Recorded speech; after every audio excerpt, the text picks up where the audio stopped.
Look, I think the fact is that over the last 2 decades, the CCRB has not played a particularly important role in the city. It's certainly not the role it was supposed to play. It is supposed to be a place that a citizen can go with a concern or a complaint and have that individual situation addressed effectively and speedily. And by the way, that is fair and important. The citizen and for any officers involved, that there be a speedy and effective effort. Richard Emery is very devoted to reforming the CCRB so that it can provide speedy outcomes for all involved. If an officer hasn't done anything wrong, that officer should be found innocent quickly. If there's a problem, it needs to be addressed, and that's the role of the CCRB. The additional fact is that the CCRB has received complaints related to chokeholds over the last few years. Chair Emery and the members of the board will look at the last 5 years of data and look at what that tells us and recommend what additional actions might be necessary as related to that, because they have a particular body of research in the form of the individual complaints. Now, a lot of those were not substantiated, let's be clear, but those that were will tell us something. Yes? Here with CCRB substantiated claims is that about 30% of them are not prosecuted or nothing further happens to the officers involved at the NYPD level. Can you talk about that process and about how few officers are actually penalized or punished for? Let me start, and I'll start with the proviso that I don't pretend to be an expert on all the intricacies of the CCRB, but let me start and then pass it to the commissioner. Look, what we want here is that when there's a complaint, there's a full investigation and a speedy resolution. Some complaints are honest and real, some are specious. They all have to be looked at quickly and effectively. That unfortunately has not been the history. And so we end up a bit with the worst of all worlds. Officers had a cloud hanging over them, in many cases officers who had done nothing wrong. Individual citizens who might have brought a valid complaint didn't necessarily get a resolution. So the goal here is to create an effective entity, really in many ways for the first time. I think Richard Emery is exactly the right person to lead that effort. And that'll be done cooperatively with Commissioner Bratton and other leaders in NYPD to figure out a system that'll actually work. But I think, as Chair Emery has said, when a citizen has a valid complaint and they see action on that complaint, whether it's mediation or any other type of action, it encourages that mutual respect between police and community, because it says that anything that did not work right actually is addressed. That's what we want to see happen at CCRB. Okay? In reference to the CCRB, that my executive staff met with Mr. Emery actually over dinner last week. He'd been on board for just about a week and expressed with some candor what he has been finding as he is now reviewing his new agency, and expressed with some candor concerns that he had heard from them relative to their interaction with the NYPD. We intend to work very closely with him to ensure that an entity that is essential to building trust of the public in the NYPD is able to do its work and do its work seamlessly with us in the sense of cooperation and supplying of information.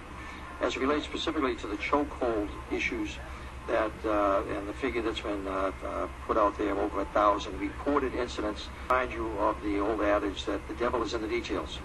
That's what you begin with, and after the investigative process, that what we have ended up with is about 9 instances that were of sufficient significance that they were brought to the level of action by Commissioner Kelly, my predecessor.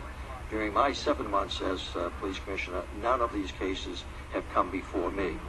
A significant number of these alleged chokehold incidents, complainants no longer participate in the process. Some of that is the issue that the mayor has expressed concern, that we all have concern about, is the length of time it takes historically for CCRB to do their investigations. They've recently expanded their staff. Hopefully with that expansion of staff, it'll speed up the process for all concerned. On average, I think the complaints are taking 9 to 10 months for even the most basic. That's too long. So we are committed to dealing with that, but I'd encourage that while the 1,000 sounds like it's a huge number, It is a large number, but it's out of over about 1.2 million arrests that occurred during the same period of time. And the fact that so few are substantiated after investigation. It is an issue of concern, as evidenced certainly in the Staten Island incidents where it may have resulted or contributed to the death of an individual. But again, part of the interest to focus on it now is that death. That the last death involving one was almost 20 years ago, based on the understanding I have of the cases we were doing. Let me just add that, but for extraordinary circumstances, the chokehold is not acceptable. But for extraordinary circumstances, the chokehold is not acceptable. The Commissioner's made that very clear. And by the way, that is a decision, a policy decision at NYPD that even predates his first tour of duty. It goes back to the 1980s. So we, in each and every instance, owe it to all involved for there to be a full investigation. But I want to be very, very clear that is not an acceptable tool for officers to use, again, but for the most extraordinary situations. Not an acceptable tool for officers to use, again, but for the most extraordinary situations. And I think this is why this retraining effort is so important. Even if it's only proves to be a few instances where it was used under normal circumstances, that's a few instances too many. Yes. Then we'll go over this side. Over the last few days, a number of videos of encounters between civilians and police. In one episode, there was two uniformed officers grappling with a suspect, not sure in Bronx or wherever. There seemed to be some interaction from the onlookers, which was in some ways almost defiant and involved in making judgments about what the police officers were doing. Do you fear there's some sort of emboldening people who really shouldn't be involved in enforcing, getting mixed up in what the police are doing, interfering? Policing in a democracy is an agreement from those governed to accept the laws that are passed for their safety and security. And we, the police, are in the democracy charged with being one of the principal agents for that. There is no denying that in some of the videos that have surfaced that what you see is interference on the part of onlookers, maybe relatives, maybe friends, or just people in general who should not be interfering. That interference certainly exacerbates the situation in that it raises the officer tensions. They're not only wrestling or fighting with a suspect, but they're now concerned about a surrounding crowd that is getting more agitated as the struggle continues. So that is of concern. There is a dual obligation here for the police to police constitutionally, lawfully, as safely as possible, and that's where the training effort is, to try to improve upon their capabilities to make these arrests with the minimum use of force where appropriate. But the public also has an obligation that to submit to arrest when an officer has announced that he intends to arrest, and for the passerby, if you will, or the bystanders, to not interfere with that process. We have thousands of, unfortunately, documented instances of resistance to arrest as well as bystander interference with that arrest. And so going forward, resolution of this issue, or at least significant reduction of it, it's going to have to be a much more of an agreement with police and public to respect each other. And we're certainly going to be working very hard within the police department to ensure that we're doing all we can to build the trust rather than erode the trust.